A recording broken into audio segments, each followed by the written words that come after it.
Hey everyone, in this video I'm going to show you how we can create memory game in MIT App Inventor with the help of DeepSeek. Open the appinventor.mit.edu website and click on new project. My project name is memory game and this is our first screen. In the left side you will find here the option of layout. So click on that layout and just drag and drop any layout. You can use the absolute arrangement also and make that width and height it fill parent like this. And now just click on user interface and drag and drop here one web view like this and make that also fill parent like this. Okay. Now it's simple.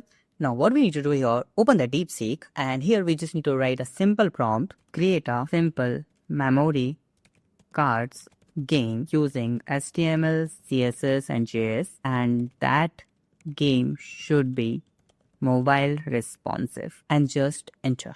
And we just need to wait some seconds and that will create a game for us. You can see the game is created. Now we just need to click on the download button to download this file, and we have downloaded the HTML file.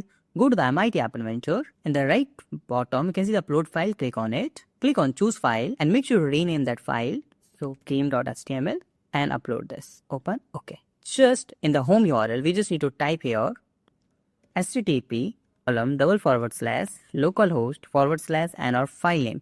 File name is game.html like this. Now it's simple. Now what we need to do, we just need to click on the connect and use the AI companion, and you can see this is our memory card game. Now let's play this. You can see we just need to touch this. You can see this is the here. Let's find out another one. No, we just need to check all these. Okay, here this is and this is. So nice. You can see they are gone. So we just need to match all these move like same. Okay. We need to use our memory to find out where is that. I think this one. Oh, fine. So this is the overall game that we created using the MIT App Inventor with the help of DeepSeek AI. If you have any doubt, you can ask me in the comment. Thank you so much for watching this video. Have a nice day. Be safe. Bye-bye.